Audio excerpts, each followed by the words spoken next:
No get splitter. Carry my splitter.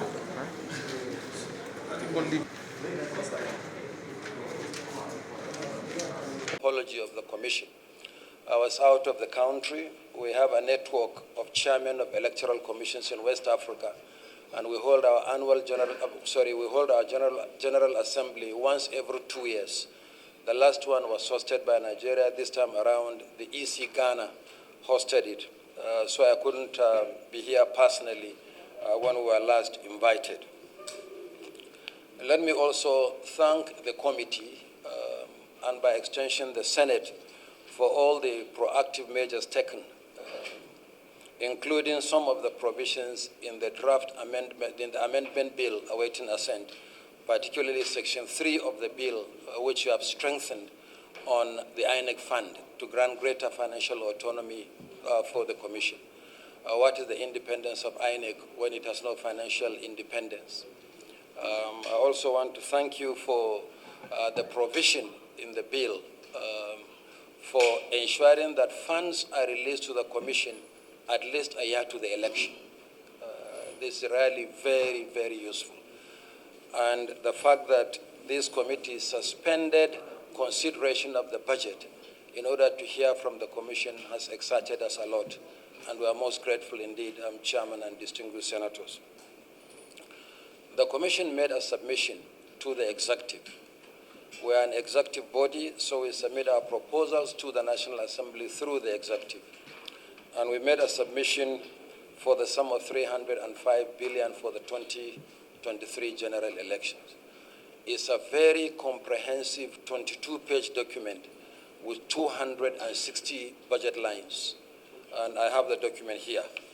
It's really very comprehensive submission.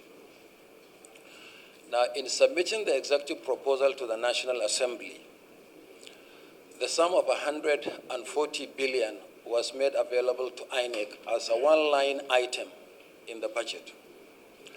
And as usual,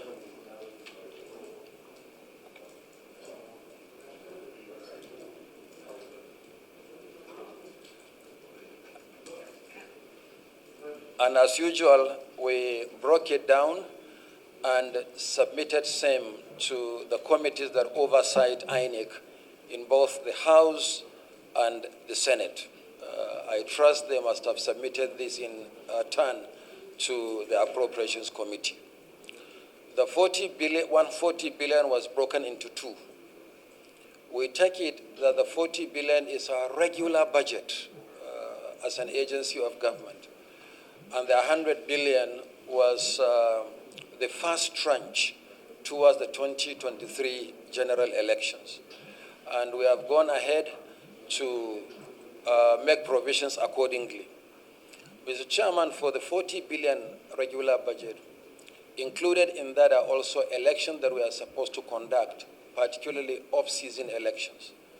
And it may impress the committee to know that we have now 8 by-elections pending. 8. 3 federal constituencies and 5 state constituencies. In fact, the last vacancy occurred only on Wednesday last week, following the death of a member representing Giwa West in Kaduna State. But we have other by-elections pending. We hope that these elections will hold as soon as we resume in the new year. In addition, we have the FCT Area Council elections holding on the 12th of February. Then we have already released the timetable and schedule of activities for Ekiti and Oshun governorship elections. Ekiti governorship election is holding in June, but in about 2 weeks, party primaries for Ekiti will commence, beginning from the 4th to the 29th of January. And then for Oshun is going to be in February. So it's election we are holding all year round. There is no longer election season in Nigeria. Elections are held all year round. The need arises for these elections.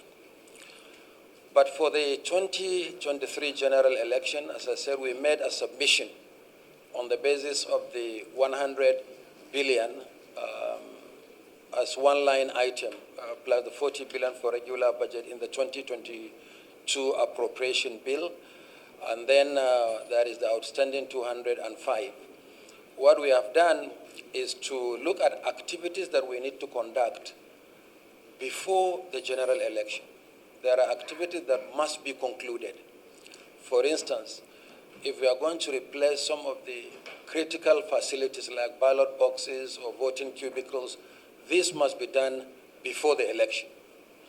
Party primaries must be conducted and concluded before the election and names of candidates submitted. Registration of voters will have to be concluded before the election. Printing of the permanent voters' cards will have to be concluded before the election. And then some of the critical election technology we require for the 2023 general election must be concluded and procured before the election. So we made provision accordingly in the budget. Then there are activities that we have to undertake during the election. For instance, engagement of transporters for electoral logistics. We can't pay them in advance. It has to be close to the election. Payment of ad hoc staff. We can't engage ad hoc staff and pay them long before the election. It's during the election. And immediately after the election, we also need to look at the constitutional provisions. In case there are elections that haven't met the constitutional threshold, we then have to conduct runoff, where, for instance, in a governorship election, no one secures the majority votes and spread to make a declaration. And then after the election, we have to wait for the election petition tribunals to determine the election cases, and we conduct court-order rerun elections where necessary. And at that point, we also pay for litigation services.